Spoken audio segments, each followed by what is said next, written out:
Say, man, you can't be getting drunk for the class now.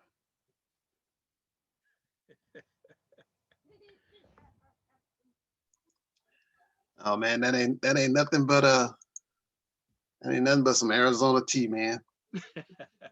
That's all that is. Yeah, some little Arizona little tea. That's all that is. Little drinky drink. Say, what else you mix in it though? Air. That Sure is enough. it. Air. Yeah, you doing all right this evening? Oh man, we doing good, man. Just like everybody else, just trying to make it, man. Right, right, right, right, right. Well, I understand, man. I understand. Did Hey, did you? you get my text? I say you never sent me the information to send you the money for the class. Yeah, I replied back to you, so I was asking you, did you want to how did you want to pay for it? Did you want to pay for it by uh Cash App, or are you going to do like a credit card, debit card type thing? And What's the easiest for you, man? I mean, I it got a doesn't bunch of matter. different things. I mean, because I know some of it take money out of your shit when you send it to you. So I didn't. It doesn't matter. I'm set up to do with Stripe and with PayPal, and both of them, their fee is exactly the same. It's like Mhm, 2.9% plus 30 cents, something like that. So it doesn't really matter. Whichever is more mhm. convenient Do for you, you whichever got you're more comfortable. Say it again. you got Zelle? Yeah, I can do You Zelle got as well. Zelle by any chance? Yeah, yeah, Yeah, Zelle doesn't charge you anything, so that yeah. would be the easiest way. I mean, it's normally set up through your. Just use my phone number. That's all you have to do. Okay, so I So send it to all you. everything connects to the same account.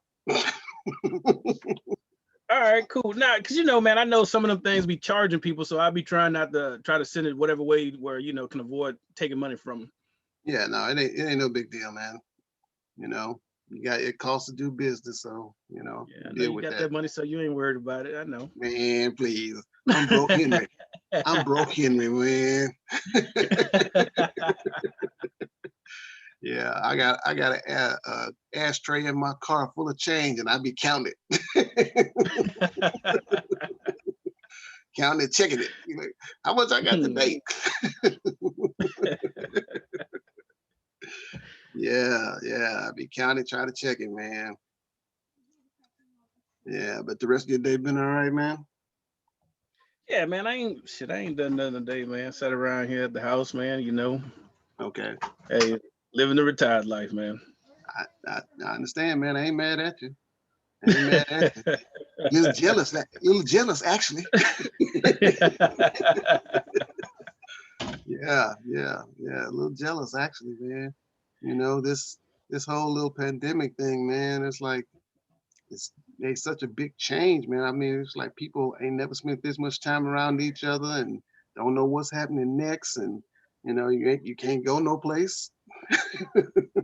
Hey, man, you talking about it messed up the game for everything.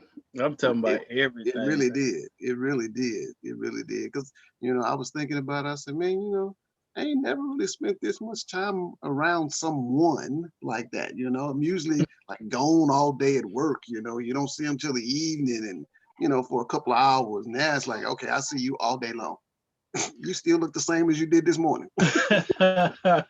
Hey, when you get to the point, like, damn, why you breathing like that? Right, right, Nah, but right, I tell you, man, we've been actually been fortunate, man, because there's a lot of people, man, a lot of divorces going on through this right. It is. pandemic. And it's because of the amount of time everybody's spending around each other. Yeah, You're not used to hey, that. You be like, you know what? I love you, but I don't seen you like 8 hours today. hey, man, you know how many jokers go to work just to get away from their wives? Yes, man, it's true though. It's true. I mean, it's a lot. It's very involved, man. You know, and it's so crazy that Hey, you would man, think, man, I tell you, man. you don't realize how much time you actually have not been really spending around someone. You think, oh well, I'll see them a couple of hours, during the week, and I may see them like all day Saturday, all day Sunday, but now you see them 7 days a week. And that's a little different. Then it Man, changes things up. well, Yeah. I said, man, me and her, we've been fortunate. We actually both sit around here together, man, and we got this little small RV. People like, man, y'all still like each other? We like, yeah, we doing all right. Right.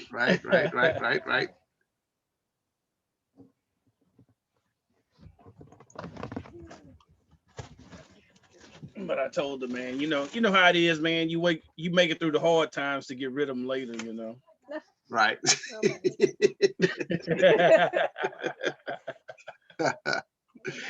Right.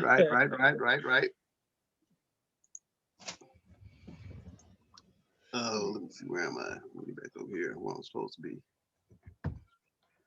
All right. I see Miss Jonique has joined us. Oh, she's still in the waiting room. Let me get her out of there.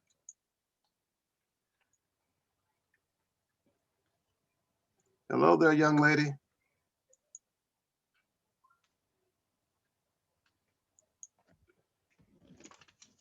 Good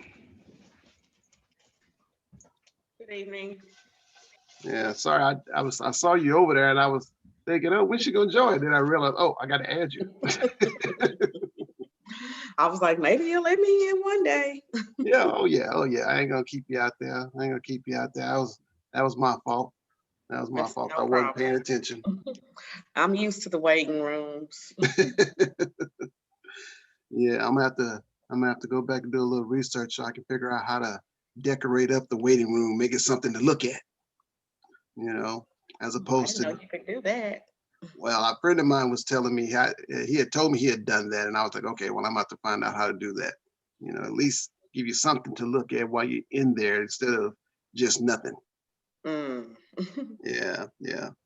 Now, so I talked to Rod earlier, and he's not going to be joining us this evening. His job, he's oh, what is it? He said he's like a facilitator or organizer over this whatever group that he's part of. He's kind of like a what exactly is Rod? I guess he's kind of like a counselor or something like that, a youth counselor with the city. And so they have some special program that's running that he's over. So he's having to do a call with that group today. So he won't be joining us this evening. So the rest of the stuff I was going to send to him as far as the container home stuff, I'll just email that to him. So, and we'll worry about that at that time then. So it is 7 minutes after. So it'll be just us happy folk this evening, unless Nathan joins us. I didn't get a chance to talk to him today. I should have tried to call him again. But first things first, I do have a quiz for you guys, but the developer is still working on that quiz on the site. He said he's got it up, but it's not totally accessible like it should be. So, you know, it's a easy little deal. I figured all of you would pass, you know, it wouldn't be no problem. It's just some stuff to put some thoughts on your mind to see, did you get a chance to go through your checklist? And do you have any questions in regards to your checklist at this point? I do. So the different Yeah, on the types. quiz, I had. Oh, I'm sorry. Go Go ahead. ahead. Go ahead. Oh, the different types of. Let me see. I guess it was the foundation. Okay. All right. So there are several different types of foundations. They're what, you know, you've seen houses that are up on up on blocks. Then they have what they call a traditional foundation, which is more probably what you've seen. Majority of homes have a traditional foundation, has reinforced steel down in the foundations. A lot of builders do what they call a post-tension slab. It looks just like a traditional foundation, except it has cables that run left to right, front to back. And once the slab is actually poured, they usually wait about a week and a half, and then they come out and put stress on the cables. They tighten them up, they tension them. And what that does is that pulls the slab together in both directions, and it keeps pressure on it so that the slab does not fall apart, or even if it gets a crack, it keeps the crack pulled together. as opposed to relaxing and letting that crack just pull apart, pull apart, pull apart, pull apart. If you were to get any kind of crack anyway, there's a difference. There are two kinds of cracks. There are what's called just a surface crack, which is basically superficial, no big deal. It's really just a matter of water. Maybe a little too much water or excess water was at the top of the slab. So the surface pieces look like they're cracking, but it's not a structural crack that goes all the way through the slab, which is actually a fail at that point. If you can take a nickel, if you could take a nickel and stick it into a crack in the foundation, that's more likely a fail than just a surface crack. Surface cracks, they're really small, minute. They don't really, have any real length to them. They might be a couple of inches long, and that's about it. You can tell a fail because if you're looking at the side of a foundation and you see a crack in the foundation and you see that crack go up through the brick, okay, so there's a difference between a crack that goes through the brick itself and a crack that goes through just the mortar joint, okay? Going through the mortar joint is like settling. That's what that crack is from. But if that crack actually goes through the brick itself and breaks the bricks, that's a fail. That's a structural crack then at that point. It's not just because the grout that you look at between the bricks is more decorative than anything else. It's just decoration to fill in the gaps.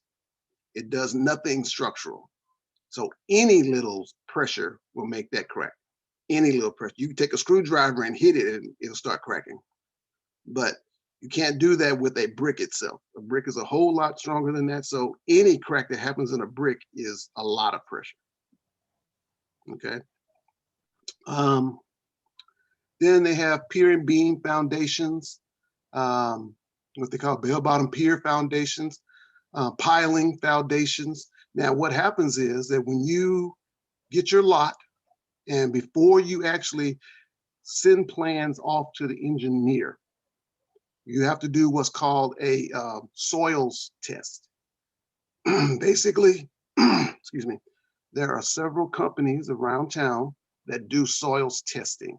The test runs about $1,200, $1,300. What they do is they come out to your lot and they drill holes, usually 2 holes around the center of your lot, and they drill them down 15 feet. And what that does is they're collecting soil samples at that point. So it's just a hollow metal tube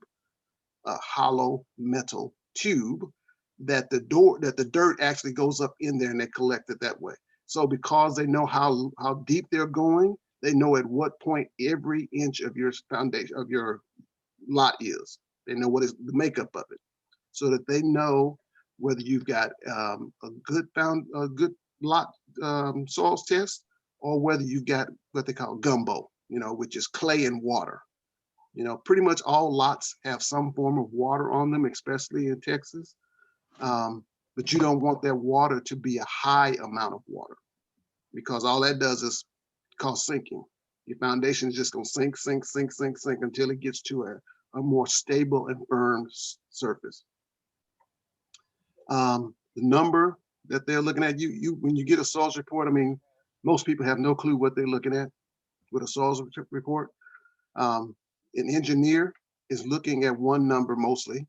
He's looking at what they call a plasticity index. So they want to know how far down do I drill to get to solid ground.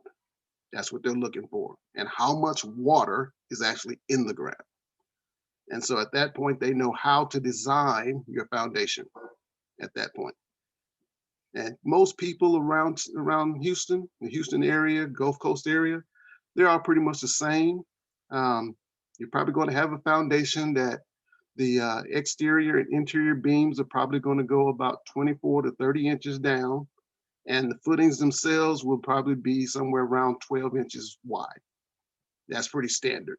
And you can do a conventional foundation at that point in time, or you can even go the route of doing the post-tension, either one.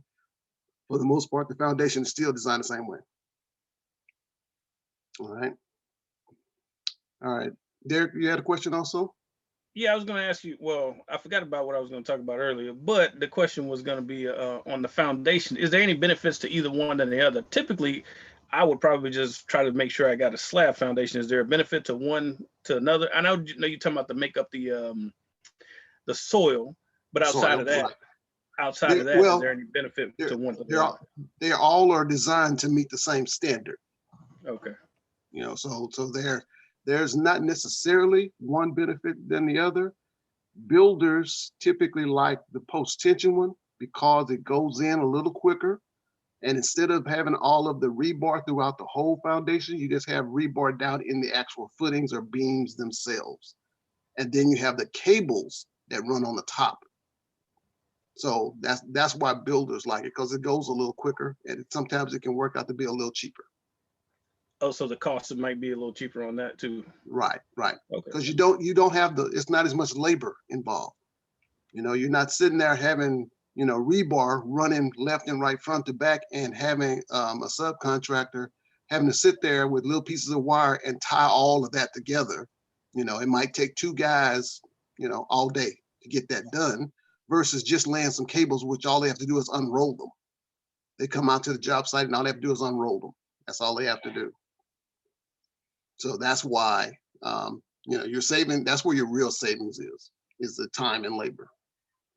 Not as much invested on the subcontractor side. Okay.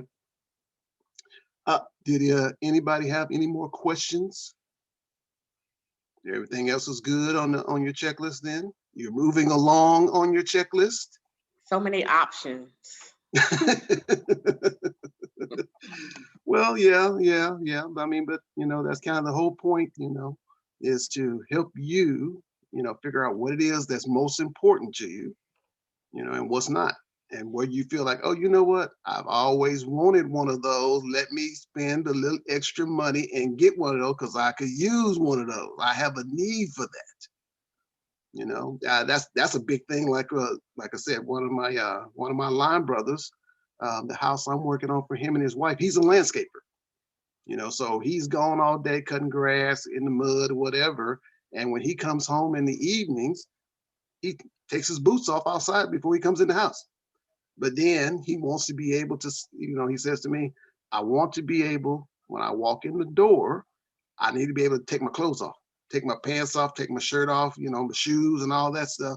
I need to take that off before I go trucking through the rest of the house. And his wife was like, yes, he really does need to go do that. Yes. So I got a design the house with a mud room, as well as their utility room is right there with the mud room. So he has a place to put his boots when he first comes in, and then he can step into the utility room and take his clothes off right there. And now he can come on in the rest of the house now and go take a shower and do whatever else he's going to do. I suggested to him that he needs to put a little liquor cabinet, you know, right there off the kitchen, so he can go have him a little drinky drink, you know, and you know, do his thing.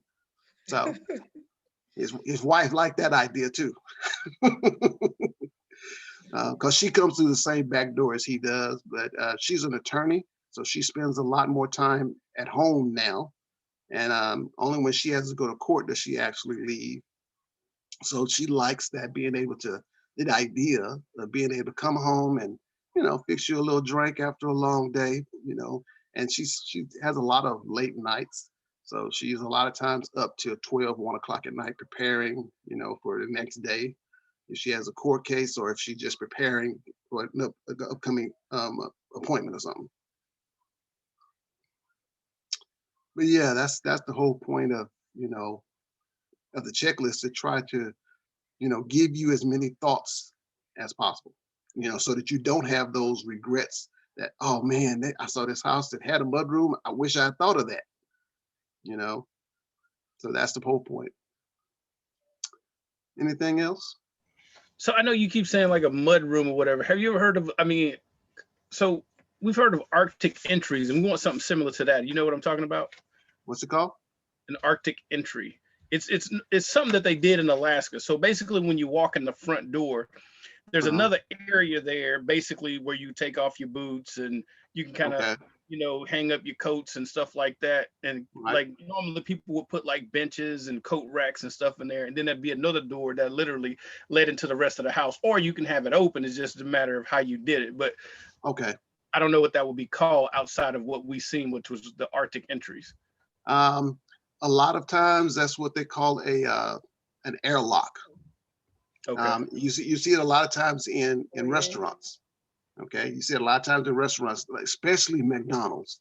You'll walk in one exterior door and you're in this space and you got another door that you have to go through. And it's an airlock. And what it does is it transition from the outside air to the inside air. And McDonald's intentionally keeps their air conditioning units running a little higher than normal. For one, because they want to keep the temperature down. You see the same thing in hospitals. You know, hospitals do some of the same similar stuff with that temperature inside is different from temperature outside.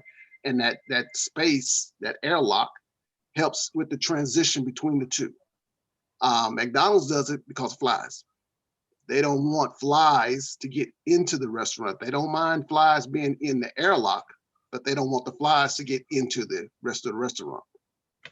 Hospitals, it's about, you know, keeping the temperature down so that way it can keep as much bacteria, you know, virus, disease, stuff like that down too.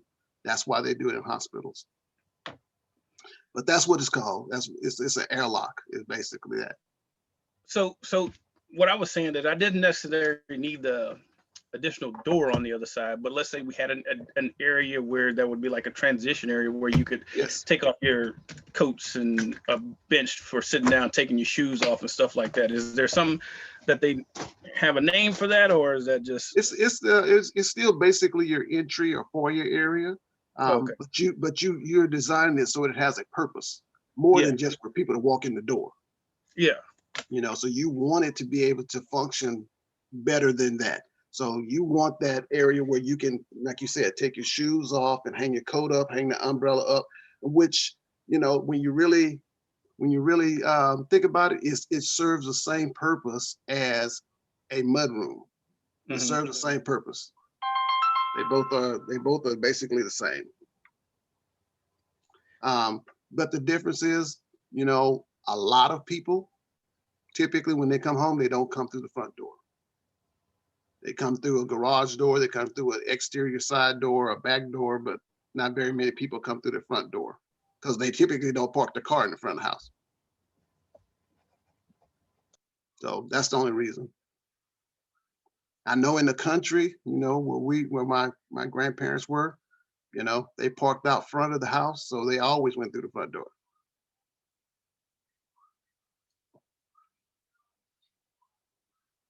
And people come over and visit, come through the front door. Yeah, You so know? I guess that was more or less the issue for us. I mean, I think we were thinking more or less for guests. Like when guests came in, you want to Mhm. take your shoes off, put your, you know, stuff like that up. So I know what you're talking about. Like, hey, we'd probably not be coming in, but if you have guests coming over, Right. you know, Right. take your shoes And off. that's also why, you know, something to think about when you are doing your design, having a coat closet. Locate the coat closet as close as possible to the front of the house so that you can, when your guests come over, take their coats off and it's right there convenient. And when they get ready to leave, you know, it's not like, you know, the way we do sometimes is take everybody's coat, go throw it on the bed in one of the bedrooms. You know, give me your coat, give me your purse, I'm gonna go put it in this other bedroom. You got a bed full of coats and purses in there. Well, you have the coat closet. That'll save that. That's the purpose of the coat closet. Plus, it's an additional storage space as well. But yeah, definitely do, you know, the sitting area or bench area or some kind of bench in the foyer. Make sure that there is some kind of storage for shoes or boots underneath it. And you can even do, you know, the coat racks, coat hooks as well to hang up coats, hang up umbrellas, hang up bags, stuff like that. You can do all of that. And hats as well. There are lots of people who love having their hat. Yeah, and the only reason I asked because I knew in Alaska it was pretty much the same thing, but it's called the Arctic entry. And I didn't know if it was a different name for it, just like you said, just a foyer, but just built up, I guess. Right. Yeah, you making it bigger, you know, to accommodate the purpose that you're trying to design it for. Gotcha. Yeah, definitely on that. All right. Did y'all have a chance to look at the websites and get some ideas? Yeah. Any problems with any of the websites? Did you at least on House, Pinterest, did you at least start some kind of idea book to help you be able to keep up with the things you've seen, the pictures you've been able to see? Okay. What else? Oh, one of the things that we talked about briefly last week was, I mean, the other day about was your budget. Have y'all given thought to your budget? Because like I told you, the design of your house and the budget kind of go hand in hand. Yeah, so this is the issue we feel like we're running to. We feel like we're not gonna be able to get the house we want with the budget. You might be surprised, man. Might be surprised. Yeah, that okay. Now you have to also be realistic with yourself. Okay, you have to be realistic. I mean, you know, one way to kind of help yourself, if you say, if you have an idea about where you want to be footage wise, or you think where you want to be footage wise, then I would say take that footage number and multiply it by, let's say, $100 a square foot. That's going to give you a ballpark of the budget. Now, mind you, that does not include the land because we haven't acquired the land yet.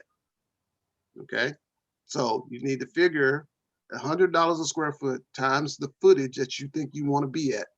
That's going to give you a ballpark. And now you sit back and say, okay, is that number realistic for me?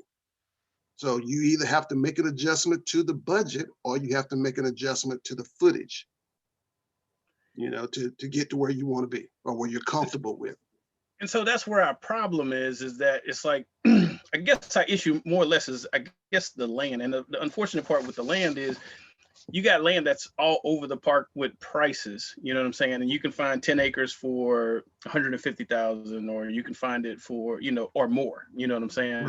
Right. But you know, so it's a lot of it is location, but then it's a lot of Right. it, you know, comes down to clearing and all that other kind of stuff. So it's kind of like building in the budget. So basically what our budget is basically like 500,000. So we talked about that too. So we start talking about $150,000 for the land, and then like leaving $300,000 for building the house itself.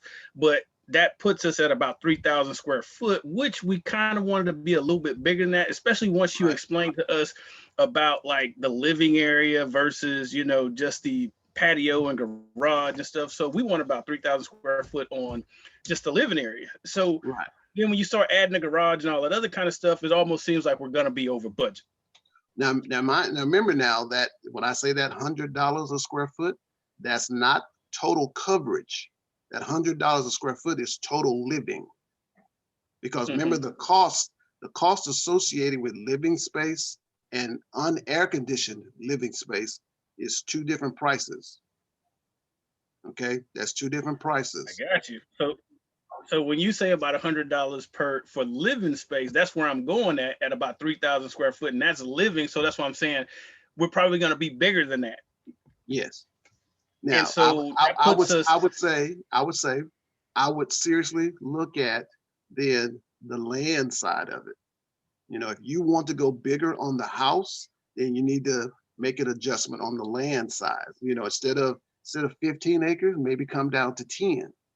You know, and try to find something that's a little further out and not so subdivision-y, you know, or community type deal. You know, where you got a little bit, you know, where you're out a little bit. But remember that to not lose focus on making sure you got utilities, because otherwise you're going to be dealing with the well, dealing with the septic. And that's why I say we set aside 150 for the house, 50,000 for all of the utilities and all that stuff, set up septic, electric, water, and then another 300,000 for the house. So that puts us at 500 right there. But it just seems like when you start talking about the calculation on actual total living space at 3,000 square foot, I almost feel like that's too small. So, okay. And I hear what you're saying on adjusting the land property thing, but then it's like we also feel like if we go less than about 5 acres anywhere around the 5 acre mark is less than where we want to be. And I got what you're saying, like, hey, we got to adjust somewhere. And I guess that's for us to figure out, but it's just a matter of really kind of figuring out the cost that will go into the house to get us the house we want, and we can adjust from there on the rest of the stuff. Right. Well, you could always even, look at land sections to where you might have a future option to buy more down the road. Say one of your adjacent properties next to you is another 3-5 acres, and that's also available. You might want to say, hey, I want to take an option on this, and in 3 or 5 years, I might want to buy that piece of land also to help get you where you want to be land wise. Because realistically, when you weigh your options, the house is more important than the land, because you can always get more land, and you don't want to be adding more house. You don't want to turn your new custom design into a remodel home. Well, the problem is, I guess we figured that it's exactly the opposite, because once you get in a lot of these areas, you really don't have that option to buy more land. You know what I'm saying? So Okay. I guess we kind of figured that the land is more important than the house, in the sense that, most places you're not going to be able to expand out and get more land. Once you build that house, typically it's already something else set up around you that you're not going to be able to purchase that. So Well, that's why we were kind of figuring. That's where I was saying before about, finding land that is not so much like a development or has a bunch of close neighbors, something where you have a little bit further, more land options a little further out, so that you can get bigger sections of land and not have to pay such a high price. Because 150,000 So is a I got lot. a question on you. So I got a question for you on the on the building the house. So the $100 per square foot, is that the like in the middle, or is that low or high on the pricing of it? That's on the middle. Okay. So it's kind of like what you call the sticks and bricks of a house, that being the foundation, walls, everything, all the way up to where the shell of the house is. That's going to cost what it costs, because a builder is just out there trying to get the best price for material that he can. Now, once you get to the point of actually sheetrocking the house, and from that point on, it's all about your taste, what you have that you really like, and what you're willing to spend money on. We can go to Home Depot and we can buy a bathroom faucet, $35. We can also go to Home Depot and buy a bathroom faucet for $900. The big difference is, which one do you want? Do you want Formica countertops? Do you want cultured marble countertops? Do you want granite marble tops? So my question on that, so with that $100 per square foot, that's not factoring in just whatever the basic items that go inside of it. Are we talking about, hey, everything else from that? That's the basic stuff that goes in. Now, at that point, you're talking finish out now, and that's all about you. What do you like, what you want, what you're willing to spend money on. So that $100 a square foot could become $130 a square foot, all because of the choices that you have made. It can go. So I guess the question I'm asking is the $100 a square foot, would that cover, like, so let's say if I went with all the basic options or the standard options, that $100 a square foot should cover all of that. Now, okay, but we could go up from that based on taste. Right. Now let's define standard options. Okay. So when you let's take custom cabinets. Okay. There are what they call box cabinets. Those cabinets that you can go find in any Home Depot. Any cabinet manufacturer makes what they consider a lower end, more standard builder grade cabinet. Then there are other companies that they use what they call a site built or factory built cabinet, which is a little bit more custom. It has a little bit more features. It has a higher, better finish grade on it. And then you have custom cabinets, which what they're called site built, meaning that if your wall is 9 feet 3.5 inches, the cabinet is going to be built on site to 9 feet 3.5 inches.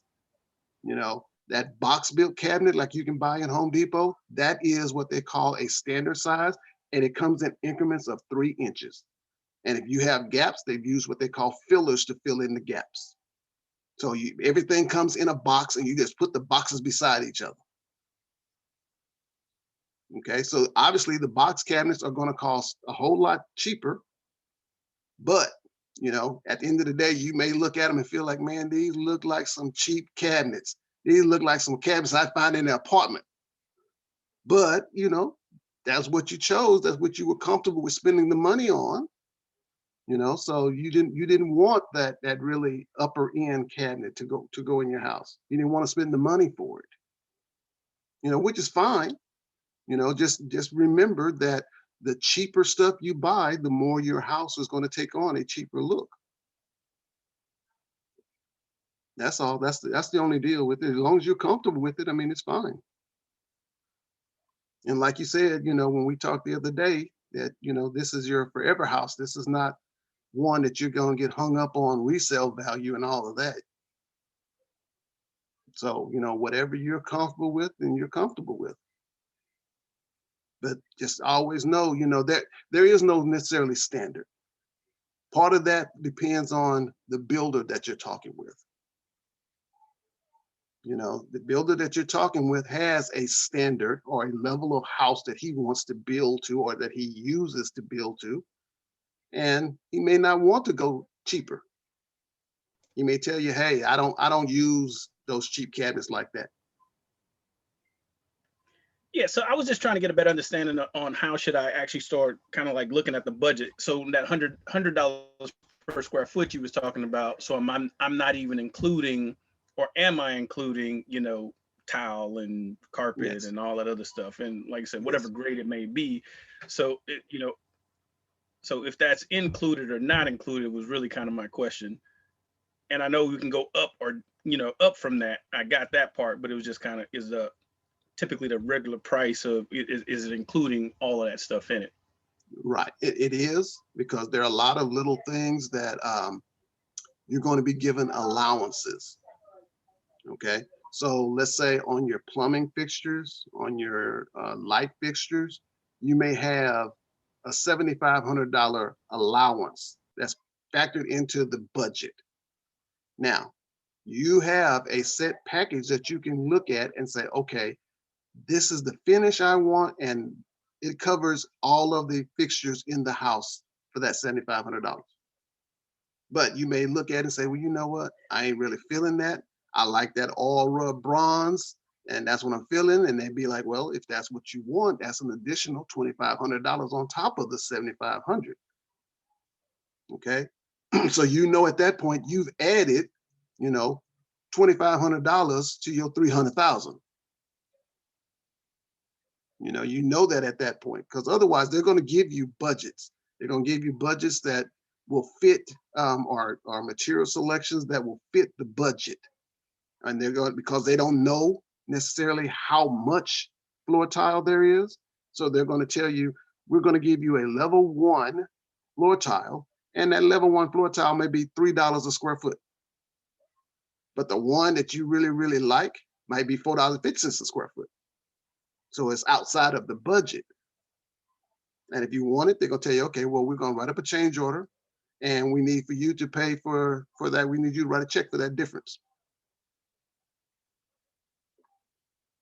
Okay, so standard wise, you know, standard is a relative term in relation to the person you're talking with and yourself, because they can show you what standard is in their book.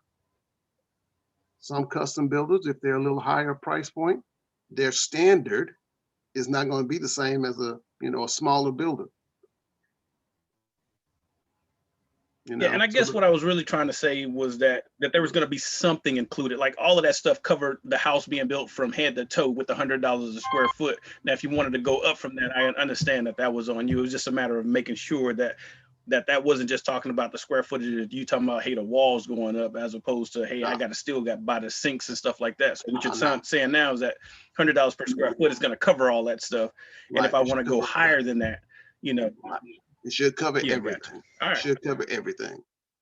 You know, and that's one of the things when you're dealing with a builder, you have to find out what is their standard. You know, what is the standard? What is the minimum that they put in a house? You know, if they're going to make you a budget, if they're going to look at your plans and they're going to give you a budget amount for doing that house, what are they putting in the house for that price? You know, what's standard, what they put in every single house. Then they're going to lay out for you what the extra will be after that point. So typically that process is they're going to give you a price, which is a contract price. And then beyond that, you're going to write change orders. And those change orders are going to be more or less your upgraded things. That's where those change orders come into play. Or if you make a change, like say you decide, oh, I want to get an art niche over here. And you know what, I don't want to do double doors there. I just want that whole wall to be open. That'd be on a change order. And that's what I was telling you before about, you're not going to be surprised about anything because you want to make decisions about everything. You know when something got changed because you signed it. And when I was telling you before about, they're going to be like, yeah, you signed that piece of paper. You remember that? You signed this piece of paper that you said you wanted this and that. So yeah, you're not surprised about the price because you signed it and agreed to it. You know, you can always have that choice of be like, I don't like that price. I ain't got to have that. I can wait. Just don't sign the change order then. All right. But yes, that $100 a square foot should be to give you a finished house. You shouldn't have to go buy sinks and, you know, floor tiles and all that stuff. You shouldn't have to go do all that. Now, it can help the price if you go buy it, but unless you're getting a great deal, I wouldn't go waste my time hunting for some tile that, you know, I'm paying a retail price for. I mean, I'd have to find something that, oh, there's a discounted tile that I really, really like. And Home Depot has, not Home Depot, Home Decor has like a whole pallet full of it. So I'm just going to buy the whole pallet and use the whole pallet throughout the whole house because I'm getting it cheap. I'm getting it for 99 cents. It's discounted. You know, otherwise I wouldn't waste my time, you know, running around looking for deals, especially not retail. Now, if you got some wholesale connections, that's a different story because no builder is buying anything retail. They're buying everything wholesale. And the more wholesale they can get, the better. Okay. Does that answer your question a little bit better? Okay. All right. All right. So did y'all work on your homework and, you know, come up with a good list for your wish list? Yeah. Okay. All right. So I'm gonna share my screen with you real quick. Hey, there you go. There you go. Now that's exactly what I'm talking about. That's exactly what I'm talking about. So I'm gonna share my screen with you guys real quick.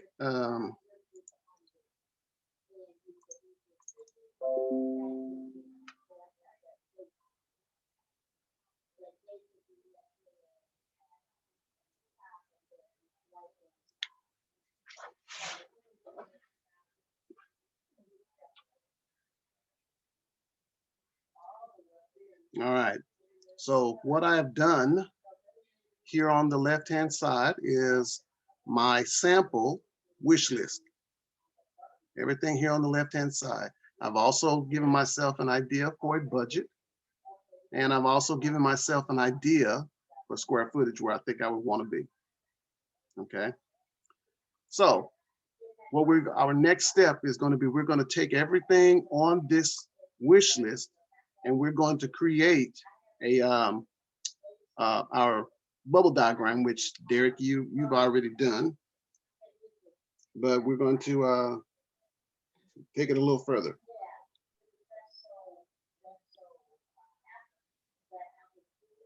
Let me see something real quick here. Come on. All right. So the first thing, you know, just like what you did, Derek, was we're going to create just a bubble diagram. We're going to call that our family room. Now with this bubble diagram, it does not have to be set in stone, okay? So you can kind of place the different spaces where you feel they would work for you. So Okay, first so thing we Keith, I got, did mine digitally so I could go in and move it around. okay, that's fine. Okay. Yeah, that's fine. Hold on, I'm gonna go back real quick. So I'm gonna turn off that, and I'm gonna.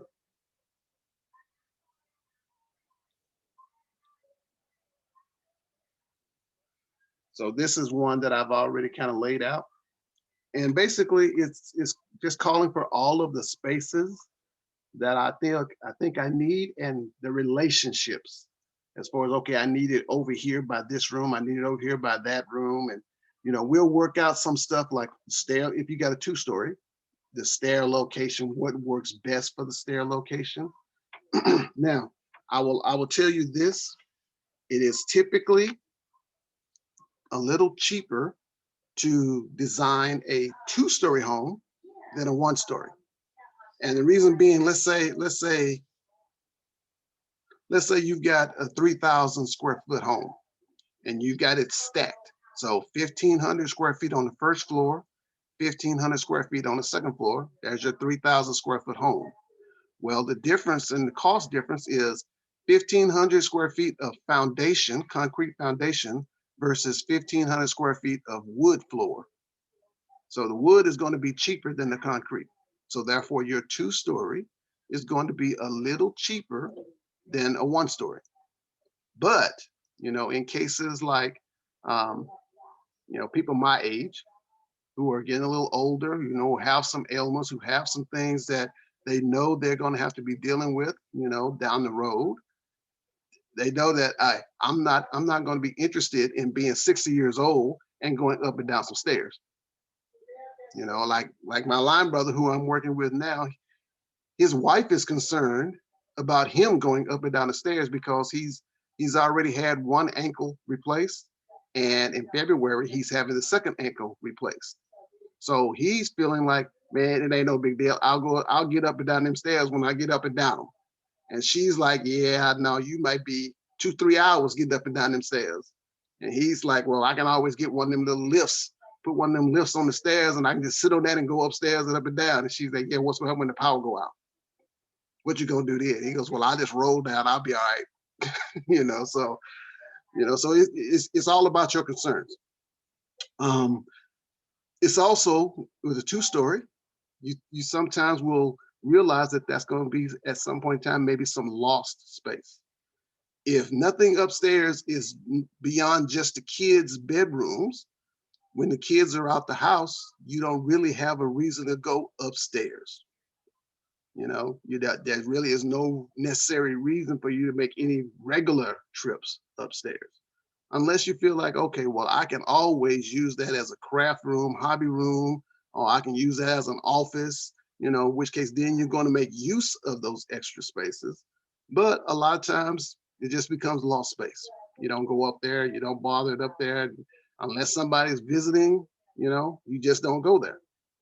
Your ankles get bad, your knees get bad, your back gets bad, and you'd be like, yeah, I ain't interested in going up and down them stairs.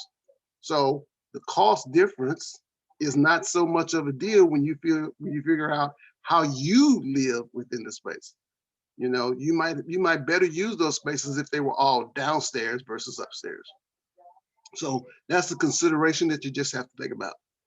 That's a personal, there is no right or wrong to that. Okay? Because you can always do some things to save money. I tell people, hey, kids are kids and they're only at your house for a time period.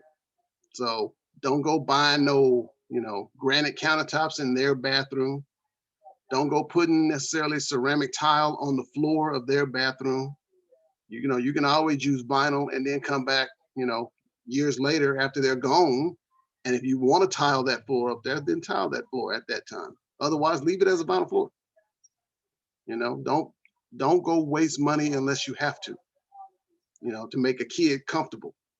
What you want is them to be uncomfortable so they go ahead and move out.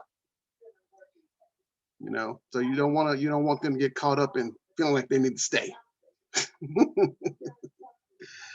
All right, so like I said, at this point, you know, I'm just showing a bubble diagram and the space relations. Okay. So yes, Jonique, it was good that you did yours digitally so you can move spaces around as you need to. And Derek, you've already done yours as well with the space relationships. So what happens then at that point, now that we've already talked about our budget, we've already talked about, you know, what kind of home you're trying to move toward, and you're starting to work on the idea of how many square feet you actually need. The next step that you're going to need to take is measure some rooms in your current living space now. So go in the bedroom, measure each room, and do a left to right, front to back dimension. Okay. And when you take those two numbers and add them together, you're going to end up with a square footage. So let's say in the living room. All right. The living room that we currently have, let's say we want that living room to be, hold on, let me change this real quick.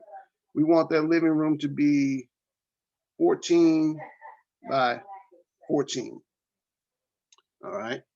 So 14 by 14, let's do that on calculator. 14 by 14 is 196 square feet for that space.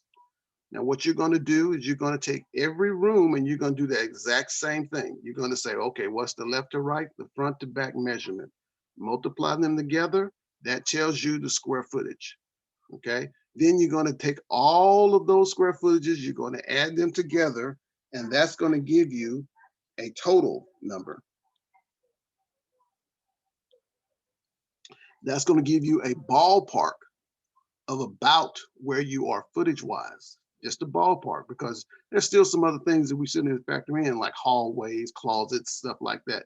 But what you're trying to do is, first and foremost, you're trying to figure out, okay, what is the space I can live with? Is 14 by 14 comfortable for my living room, or do I really need that living room to be a little bigger? You know, you might have some bigger furniture that you've been living with, you know, and you've always felt it was a little tight, a little cramped. So how much more space do you feel that room needs to be in order to be more comfortable in that space? Always bearing in mind that, you know, a room size needs to fit the furniture, or furniture needs to fit the room. You might have big furniture now and you plan on buying some additional furniture. So are you going to buy additional furniture that's smaller, or are you going to buy more furniture that's along the lines of larger furniture like you already currently have? Okay. So those are just things you have to think about and decide which way you want to go with that.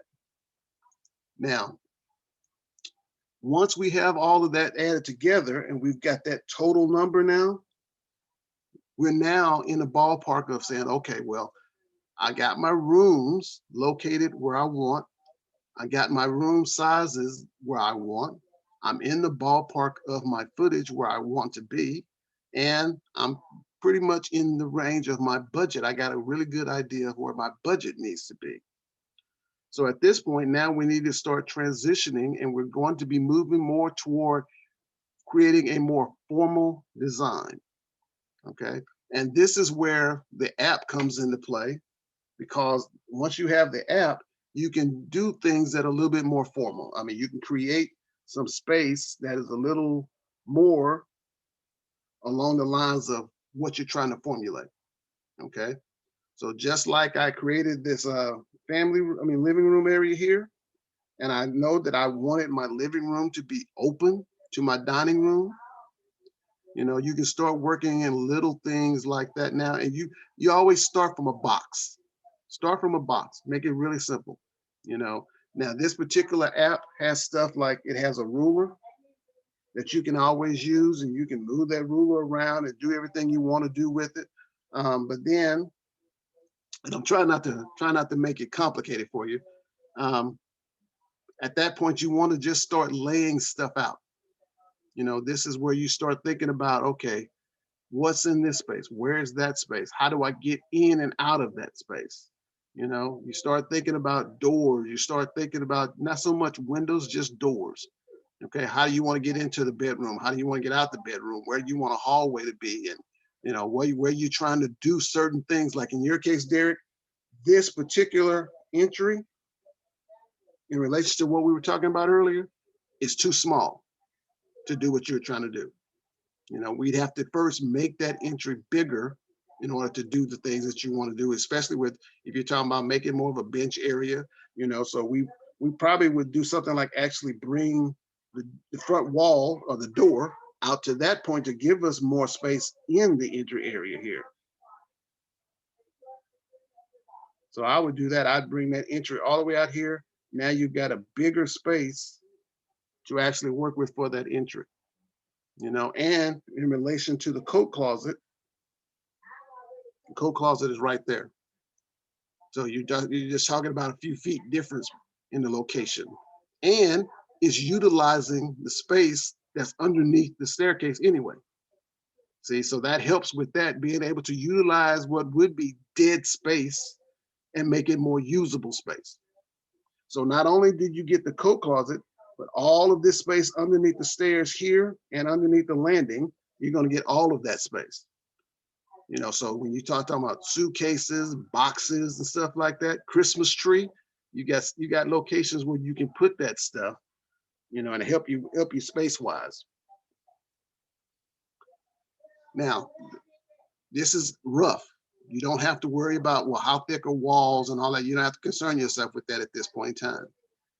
Okay. So let me ask y'all one question, just from a knowledge standpoint. Do you know how thick a wall is? Okay. A standard wall is 4 inches thick, or well, technically it's 3.5 inches thick. Okay. But you can figure 4.5 inches. Don't have to be exact. This is just for your knowledge sake. So that's why they call it a 2x4 wall, because it's 2 feet 4. I mean, it's 2x4, 2 inches by 4 inches. But the actual size, when you actually measure it, what they call a nominal size, is actually, it's not 2 inches, it's actually 1.5 inches. It's not 4 inches, it's actually 3.5 inches. So if you were to go to Home Depot, grab a piece of lumber and measure it with a tape measure, it's going to be 1.5 by 3.5. But everybody calls it a 2x4 because it's not actually 2x4. That's just a standard that everybody goes by the inches. Same thing with the 2x6, a 2x8. It's actually a 1/2 inch shorter than what the number actually says. Okay. So I say draw everything, you know, with a single line. When you're talking about your walls, just draw everything with a single line. Don't concern yourself with wall thickness and all that, because that's unimportant to you right now at this point. All right.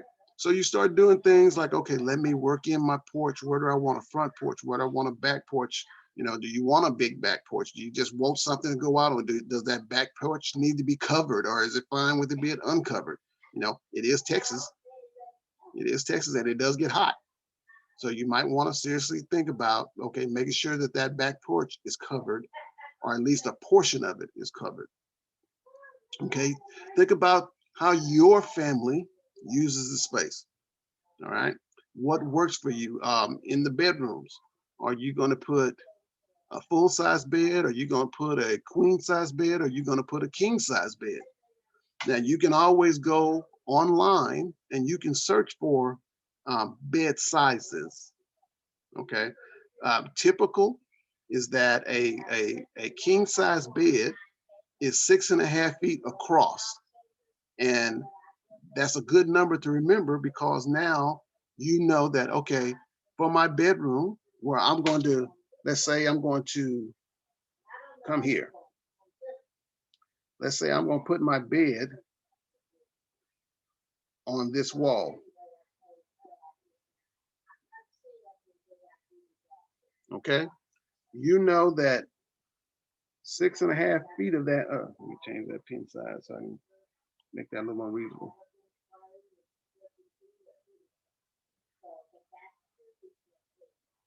Six and a half feet is the width of the bed. Now, if you're going to try to put some kind of end table, on each side. You need to figure, okay, 6.5 feet for the bed.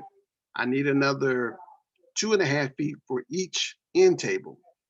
Okay, so that's 11.5 feet total from wall to wall. That's 11.5 feet. Okay, so any furniture you can always research online and just find out, okay, this particular one that I saw, over here at, Rooms To Go. You can always measure it at Rooms To Go or look it up online, and it'll tell you the dimensions. Okay, so you find out, yes, my bed is going to fit my my nightstands are going to fit, or okay, no, that's too big. I need for this number to not be 11.5 feet. I need 12 feet minimum. That's the minimum size I need. But I got some additional furniture, and this is the other side of when you start talking about designing a custom home. You can design a custom home to start trying to eliminate furniture, the need for some furniture. So let's say you normally would put, some kind of dresser here. Well, if you can accommodate in your closet a built-in drawer bank that may be like 5 feet, 5.5 feet, now you don't have a need for that anymore. Okay, so now you've got more circulation space around in the room that you don't have to concern yourself so much with it. Okay, I may be throwing a lot at you at one time, but it's just thoughts. This is where, when you're working with a designer, we can help you eliminate some stuff and better utilize space. Okay. In your bathroom, in your closet, you may want to be able to get to your bathroom or get to your closet through the bathroom. You may not want the closet in its own separate room, or you get to the point to where you've lived together for a minute, and the two of you have decided that double sink is not going to work for us, because, for the guy, this is my space. All of this is her space. So the guy is going to feel like, you know what, if my vanity was separated, I'd have my own space and I would not have her stuff growing over into my space. So sometimes that's a good thought, to be able to have separate vanities versus the same vanity, a single vanity.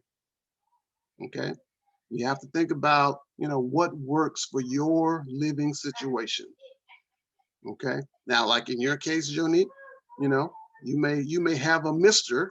somewhere down the road, and you've been living for the last 10 years all by yourself. So all of that vanity is yours. And then here come Mr. And Mr.'s like, girl, I gotta have a place to put my cologne and my razor blade and my comb and all of that. Where am I hang my do-rag at, girl? Where am I hang my do-rag? So you gotta think about those little things. Not so much now, but down the road, it's a thought. If not, otherwise it's still all your space. Okay, so think about the things that you want to accomplish that fits your lifestyle. Especially when you start thinking about furniture, make sure that the furniture is actually going to work in your space. Or if you plan on buying, okay, how do you eliminate the need for buying too much furniture?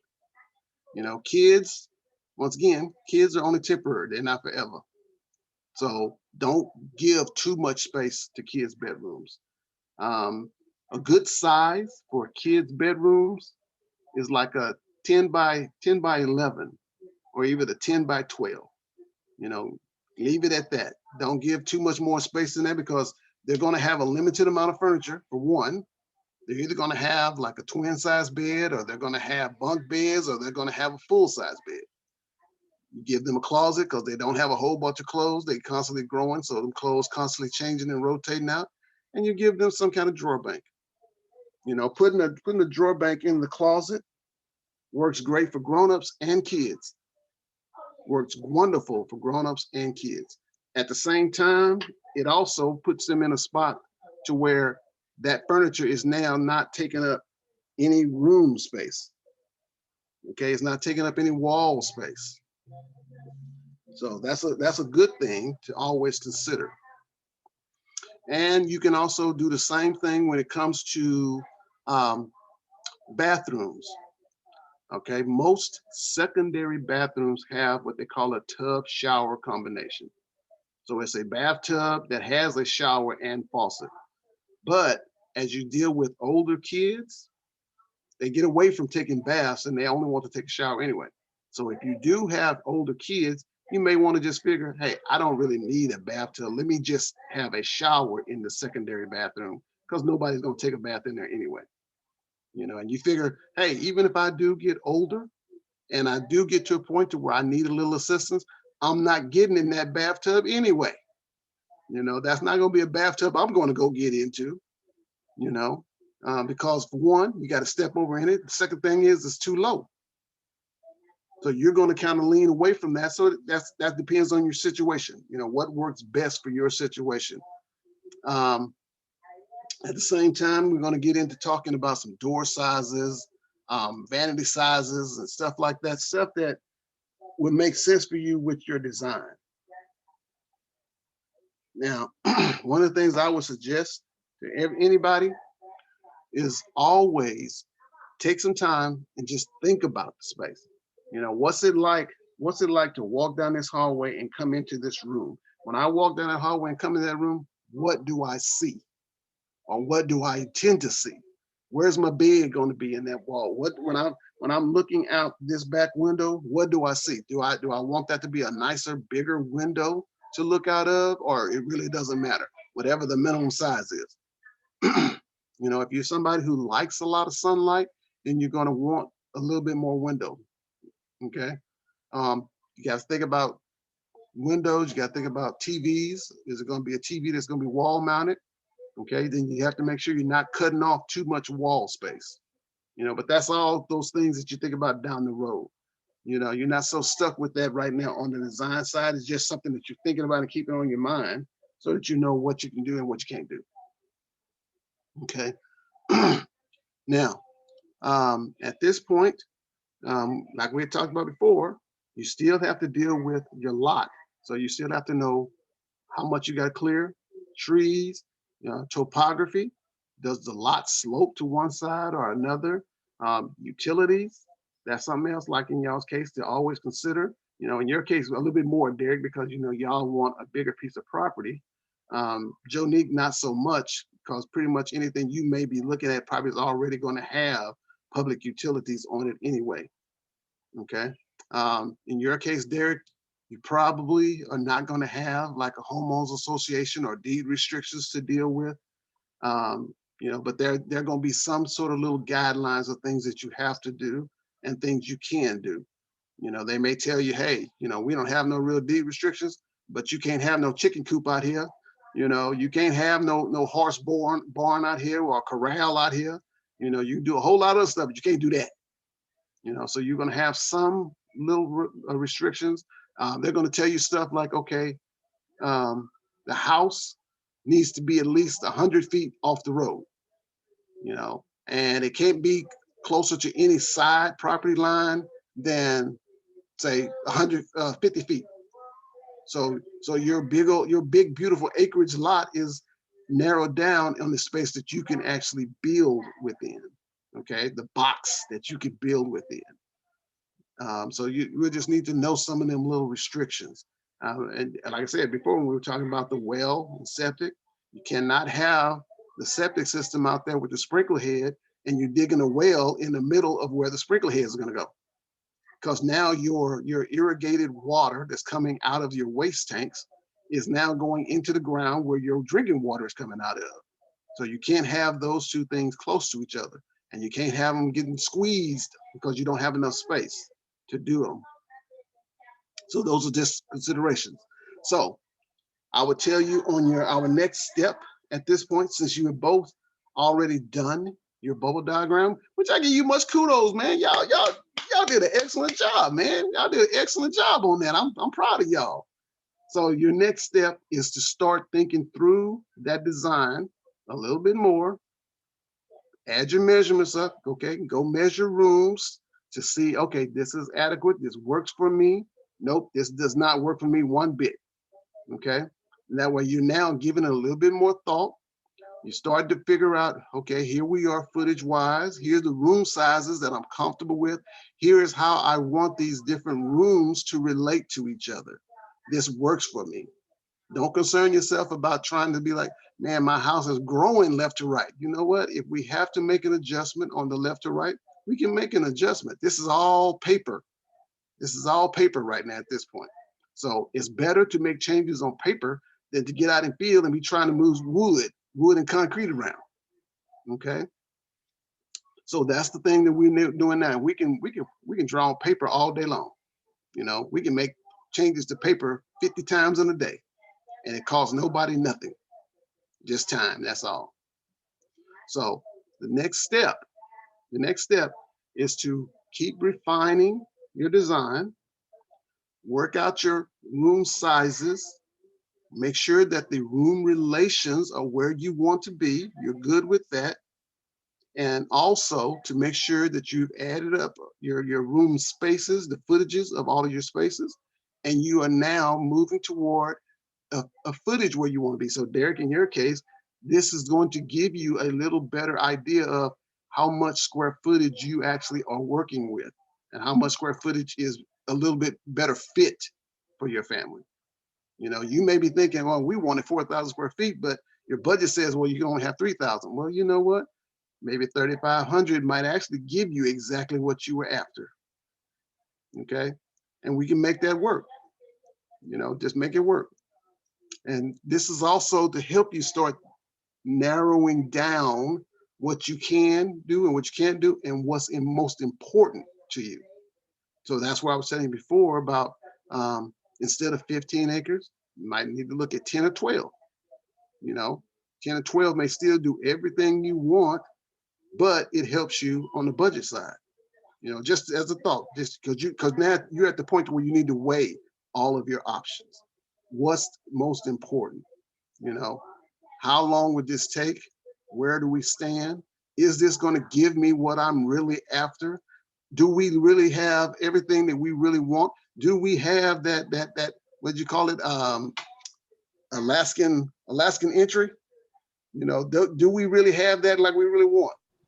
Arctic entry. Arctic entry.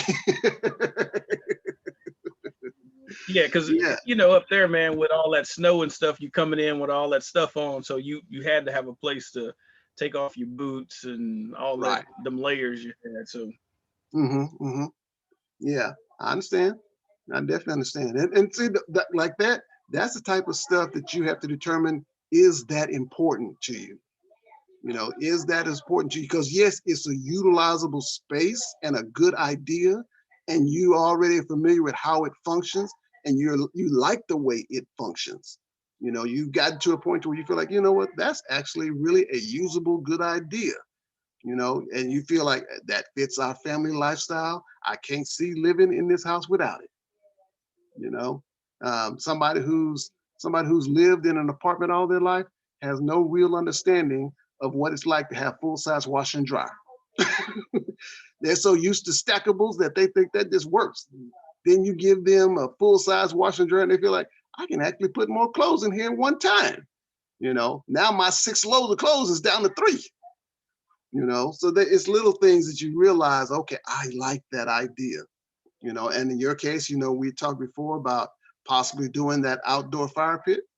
You know, you can now start thinking toward that idea of an outdoor fire pit. We can actually start figuring out, okay, how much space do you need for it? How far away from the house do we want to make it? Does it need to be part of the back porch, or does it need to be its own separate entity out away from it? You know, does you know, when you really talk about 15 acres, you can pretty much do whatever you want to. You know, it doesn't necessarily have to be on the back of the house. It can be on the side of the house, depending on how you have your rooms arranged. You may actually have your family room back off to the left or right side of the house, and it's not really the back of the house. Like, let me see if I have that real quick. I'm gonna show y'all something. Let me see, where would I put it?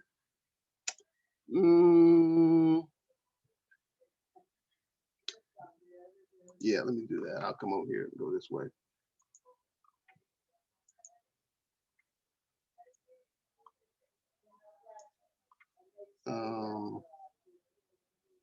Where is that? Where is that? Where is that? So I'm gonna show you. This is a house that I did for a couple some years ago. Let me come on, go down. Where's my house? There it is.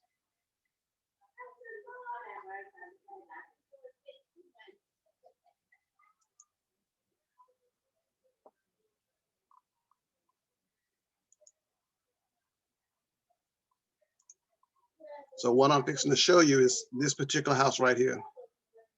There we go. I got the floor plan there. All right. So this particular house, you know, this is the front door, and the garage is a 3-car garage. We can't see it, Keith. It's not, oh, okay.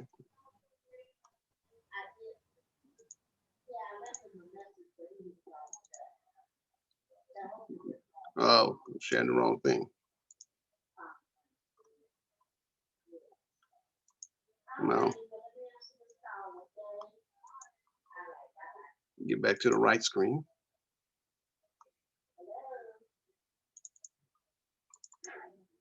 Come on, come on, come on.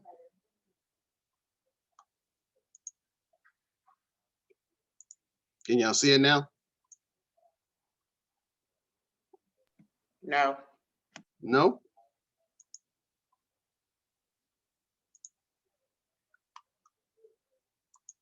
Share screen. How about now? Yes. Okay. So here's the front door, 3-car garage. So here's where you come in the front door. Here's that 3-car garage. So they got a formal living room right here. You know, that room where your grandma was like, okay, all the furniture in there is covered in plastic. Y'all don't go in that space. Y'all don't go over there for no reason in your life. You ever go over there? But they have all of this, you know, his wife had all of this like Victorian furniture, and, you know, so that's where she put all that Victorian furniture, was in that room. And then you come through here into the kitchen. So their great room or family room is back over here on this side of the house. So in Derek's case, you know, this could be the area where you put your outdoor fireplace, because you want that relation to be able to see it out there, enjoy it. So it makes more sense to have that outdoor fireplace somewhere back over here, maybe not necessarily in the middle or off to this side, you know. That, so it depends on how you have your space laid out as far as what makes more sense, you know, to locate those type of things.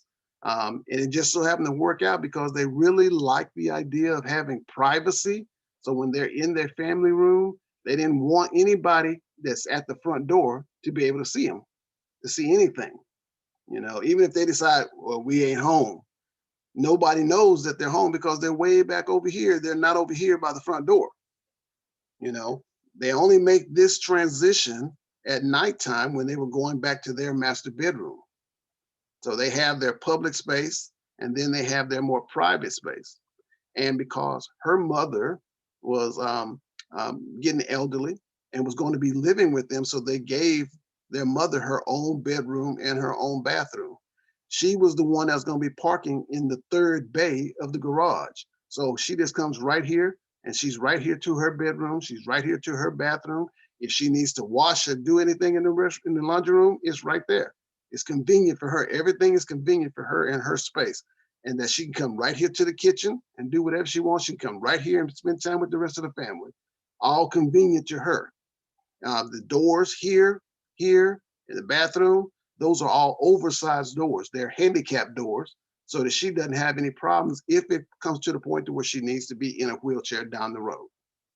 You know, now, one of the things that they did change was they got rid of this bathtub, and they made it a shower, a roll-in shower for her to get in and out of. And this toilet right here, this toilet they changed to also to where it's what they call a comfort level toilet. So that toilet is actually about 2.5 inches higher than the standard toilet. So therefore, when you sit on that toilet, it's not so hard to get up off of it.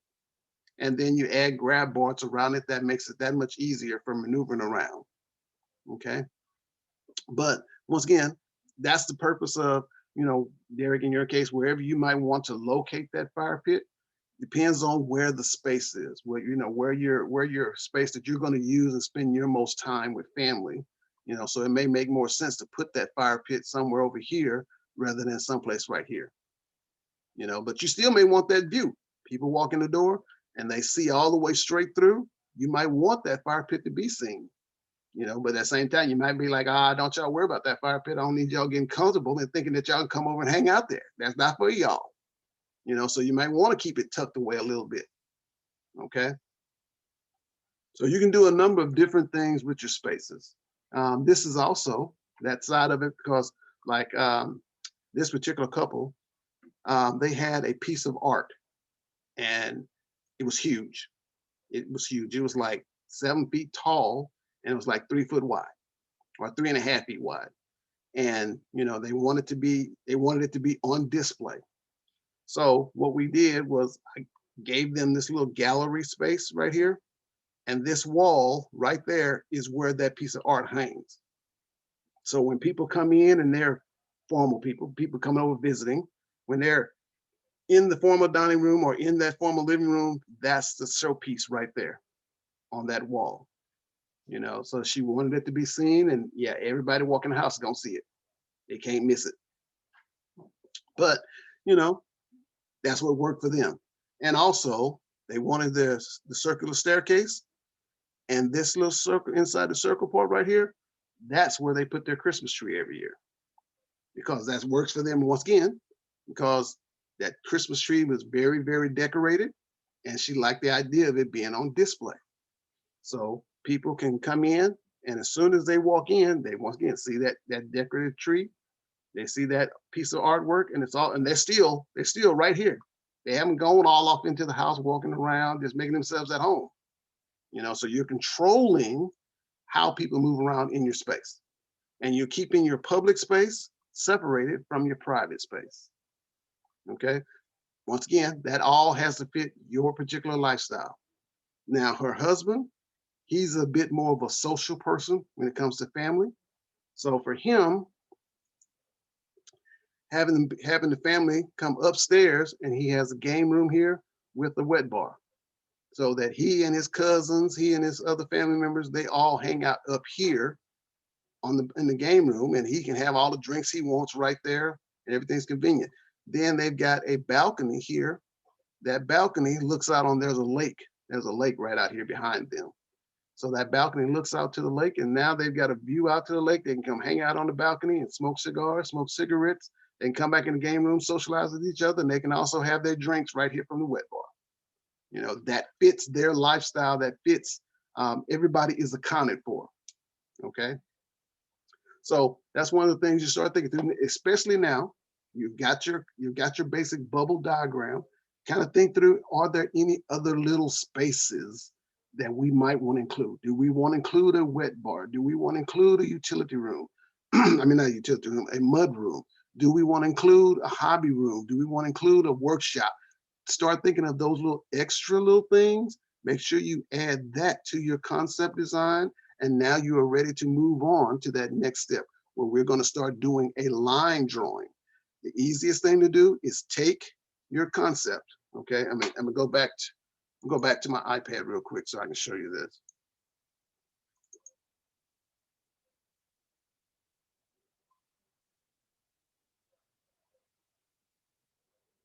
Now, while you're doing that, on the course, when you were doing the layout and building the diagram for the house, was you using the Morpholio? That's what you were using? Yes. Now, what Okay. you talking about, the floor plans you were just looking at? Yeah, no, not that floor plans, but you were talking about how you just when you had the ruler and all that stuff and sketching out. Yes, that was Morpholio. Yes. Okay.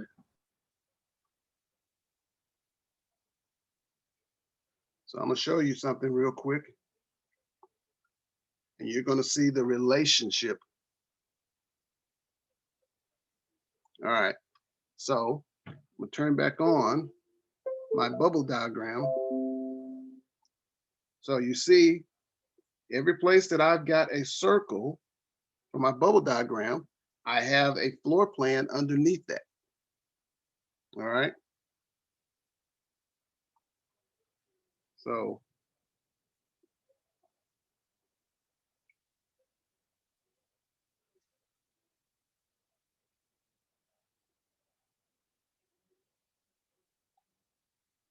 there's my floor plan that I'm bringing back and forth. So you can see every place that I have a bubble, then I have an actual room drawn underneath that. So you can start seeing how spaces start to come together and how their relationship can come together. It's not necessarily that you're being perfect. You're just getting an idea of how things can work out. Okay. And we can work out all the rest of the little details as things go on. Okay.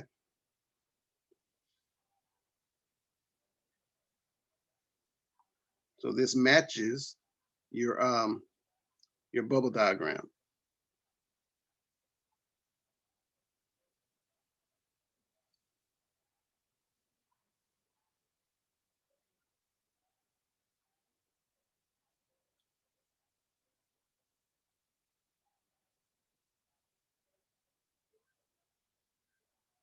Okay. So this is kind of how we're going to take your bubble diagram and start kind of getting a rough idea for your actual layout.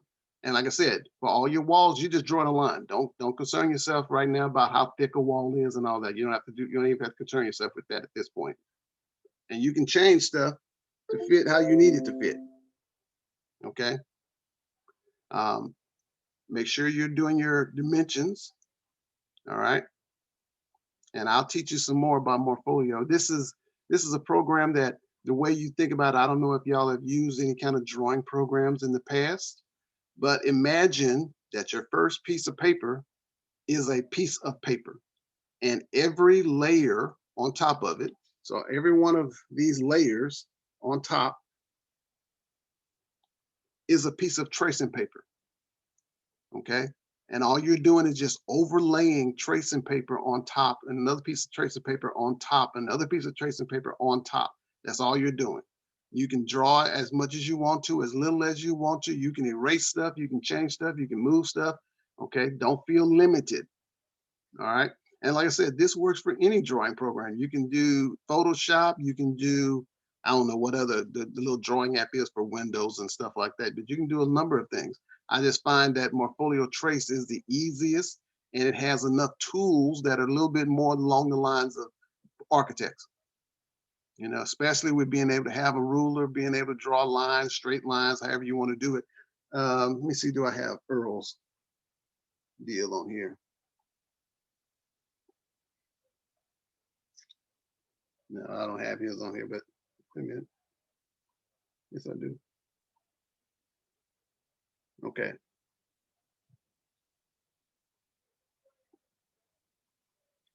So this is my boy Earl.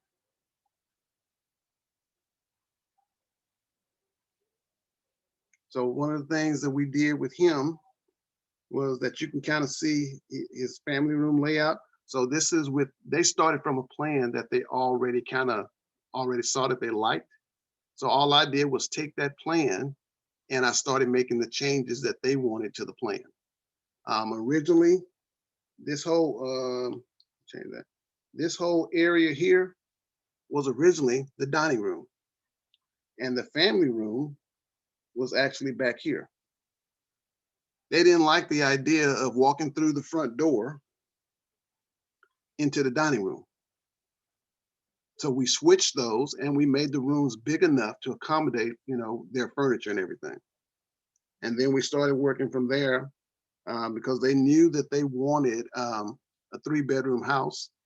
So their biggest thing was deciding, is y'all's master bedroom going to be on the first floor, or is your master bedroom going to be on the second floor? So the master bedroom being on the second floor is the only bedroom that's up there. It's the only thing that's up there.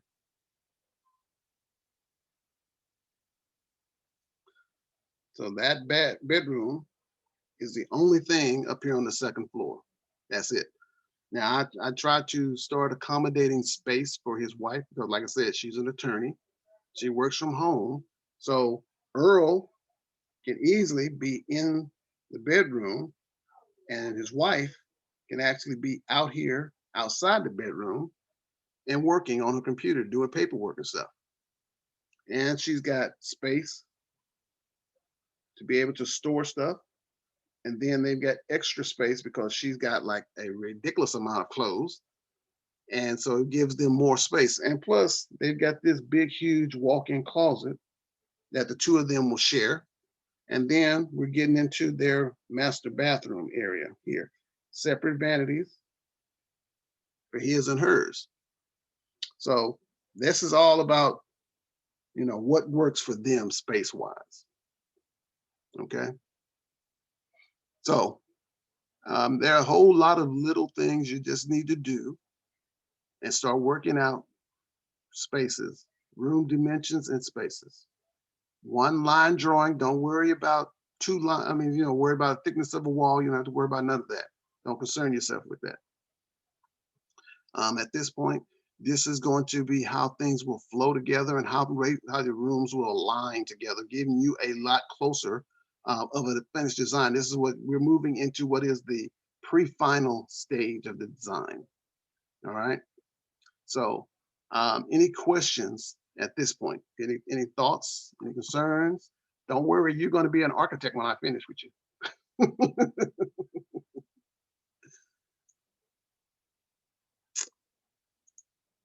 All right.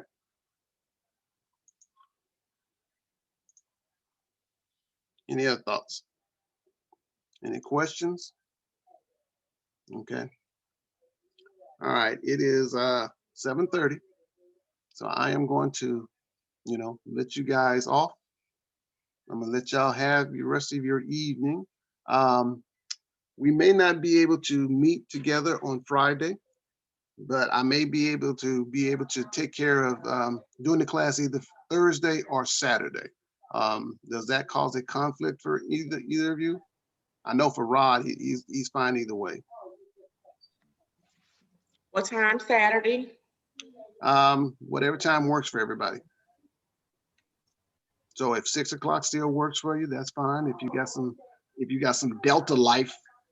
I do. We're finna start a line. Okay. So you need to be earlier in the day or what? I mean, if need be, I can do the one-on-one with you too. If Derek has some other stuff he's got to do, you know, we can always just do 2 separate classes for that. When you said Thursday, you said like tomorrow, Thursday? Yes, okay. Tomorrow, Thursday. So you can't do tomorrow, Thursday, is that what you said? No, tomorrow's fine. Oh, okay. Yeah, tomorrow's fine. I can't do Friday. Or at least I can't do Friday at 6. So what works best for your schedule? I mean, or we can just wait till Monday either way.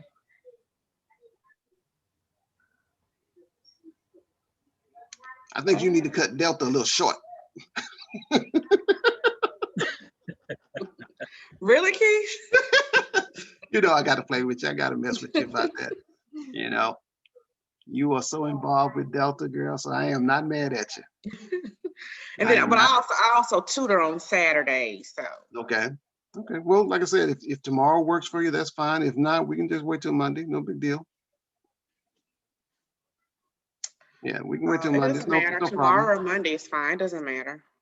Well, you tell me which one works for you. Which one are you going to feel like? Monday. No, I take that back. No, Monday is not good. Okay. All right. So I can do tomorrow. Okay. Now, is that going to cause a problem with you with homework? What do you mean homework? You're going to work on your homework tonight and tomorrow while you're at school? At where I'm at work, probably. Okay, well, we can do tomorrow then. We can do tomorrow. Derek, how does that work for you and wifey? Is tomorrow good for y'all, or y'all want to do Saturday, or you want to wait till Monday? I'm okay either way. I think I can talk to my job, and I think I can get off. You suck. Golly. That's because I'm doing Mr. Retired. Nah, but Yeah. seriously, Saturday afternoon we got plans, but I mean we can do Saturday evening if you want to. I'm cool either way. If you want to do it tomorrow or Saturday or Monday, we're fine. But like I said, Saturday afternoon, like 1 o'clock ish, we got plans. But we cool with whatever works for you. Just let us know. Okay. Well, I'll tell you what. I'll set up a Zoom for tomorrow, so that me and Jonique can go. And if y'all are free, you can join in. Otherwise, I'll set up a second Zoom for Saturday. And that way then y'all can, not be under pressure, not be under a time constraint or anything like that. Okay. And then we can just go from there, and we'll still be on track for our next little session for Monday. All right. I think we should be good for tomorrow, but if not, we'll let you know, man, and we'll catch up with you on Saturday, I guess, at some time. Yeah, that's fine. But I think we should be good for tomorrow, though. Okay. All right. All right. And what else did I need to tell you? Yeah, so that will take care of that. And I'll send all of y'all a Zoom. And Rod may be free tomorrow, since I know he had his thing with his job today. So he may join us again tomorrow anyway. So he's not behind because he's doing a container home, so he doesn't have as much space to work with. So his stuff is a little bit more simplified. And so the only thing you wanted for tomorrow was the diagram with the dimensions of the rooms. Yes, the most important is the room dimensions and the square footages. That's the most important. Okay. Because we can work on the rest of the line diagram over the weekend. Okay. And that way, like I said, you can change back and forth. If nothing else, you can, even if you don't have the Morpholio or anything, then you can always do the exact same thing with a piece of paper. Take your bubble diagram that you already have and start making squares where the bubbles are, just so you can start seeing how the spaces will all meet up to each other and write out the dimensions on there. Okay. Yeah. So unfortunately for us, we're not in a house at this point, so we don't have that reference to size of rooms. You know what I'm saying? So well, you use the space that you're in. Just go measure the rooms and be like, yeah, this is too small, or yeah, that's fine, or use the space that you're in. I understand that it's probably a little smaller than what you're used to and what you're going to be moving into. I understand, but you need that reference to know that. You need to know, okay, if somebody says, well, my room is 12 by 12, well, what does 12 by 12 look like? What does it feel like? Okay. At least if you have that reference number, it gives you a better feel for how big you want the space or how small 12 by 12 actually is. It's small. You can think about how we'll have something together for tomorrow. Okay. All right. Think about how your furniture fits in the space now. Did you have to put some stuff in storage because you got too much stuff and it wouldn't accommodate in the room? Okay. That's a reference number. Well, that's a good reference. That's a good reference. So you know how much space you have then, how much space you have to work with. You say, okay, well, I know this number doesn't work, or you can say, well, you know what, if we got rid of some furniture, yeah, this number would be all right. Even with your I think we'll be good. Yeah, like for us, we don't want to do it. I know I think it's over now, but we don't need a whole lot of like the formal stuff and stuff like that. So we cut all that stuff out. So our biggest thing, man, is entertainment space. Right. So like you talking about the living room areas where we want to have the largest area and maybe a game room at the most, but like formal dining, formal living, cut all that out. Yeah. I'm gonna give you one reference. Okay. Most people nowadays are getting away from formal living rooms. Okay. They're getting away from that and they're just having what they call a family room or a great room where you and the family hang out. They're moving toward that or have moved toward that. But they still keep in the dining room. Now, what you have to think about with the dining room, I always tell people, measure the dining table that you have, because that still needs to fit in the space. Okay. Is it a 6-person table? Does it have an extra leaf in it? How big is it with the leaf? How many chairs are you trying to accommodate at any given time? Is it 6 Or is there, you know, those times when family is over, is it going to have to accommodate 8? You know, because that way then you make sure that, okay, the room is big enough. Yeah, but you make sure that the room is big enough to accommodate that gathering, and everybody is not taking their chairs and bump against the wall and scratching your wall up. You know, you be sitting there like, we mama. were thinking about like having the breakfast room off of the kitchen, you know, like having that breakfast room and that serve the same purpose, you know what I'm saying? So we can fit, Okay. I ain't gonna say it's not a formal table, but it's a large table. It seats what, eight people, but we can make the breakfast area as the same thing, and not necessarily formal, but that'll be the dining area, and we don't need that formal dining area, and cut that formal living room area. Right. So, and then you can even because that's we right like off, casual anyway. Yeah. And because that's right off of your kitchen space in proximity, you can always do an island that has additional seating at the island. So now you've got the 8-person table at the breakfast, and you can accommodate another 4 or 5 people at the bar on the island. Now you've accommodated a lot more people, and you didn't have to increase the space to do so. More people, same amount of space. You know, it's all about how you arrange it. Like you said, you got a nice big table that you can accommodate 8 people. That's a good size space. So just when you get a chance, or if it's available, measure the table. You know, just measure it across so you have an idea or a reference of how big that table actually is. Okay, that'll help you with your space that you're trying to accommodate in the breakfast area. Yeah. Okay. All right, man. I appreciate you. Everything's been good, man. Hey, trust me, it's making us think, man, because you know we got a lot of stuff we're trying to get done. Okay, I understand. Well, good deal, good deal. Hit me up on Zelle, okay? And just let me know so I can make sure I double check that everything went through fine for you. All right. Any other questions? No, you good? Okay.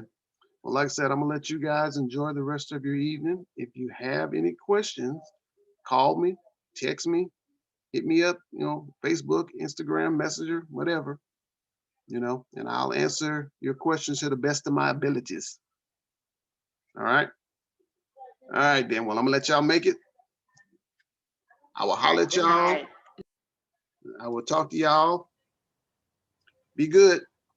All right. See you tomorrow. All right.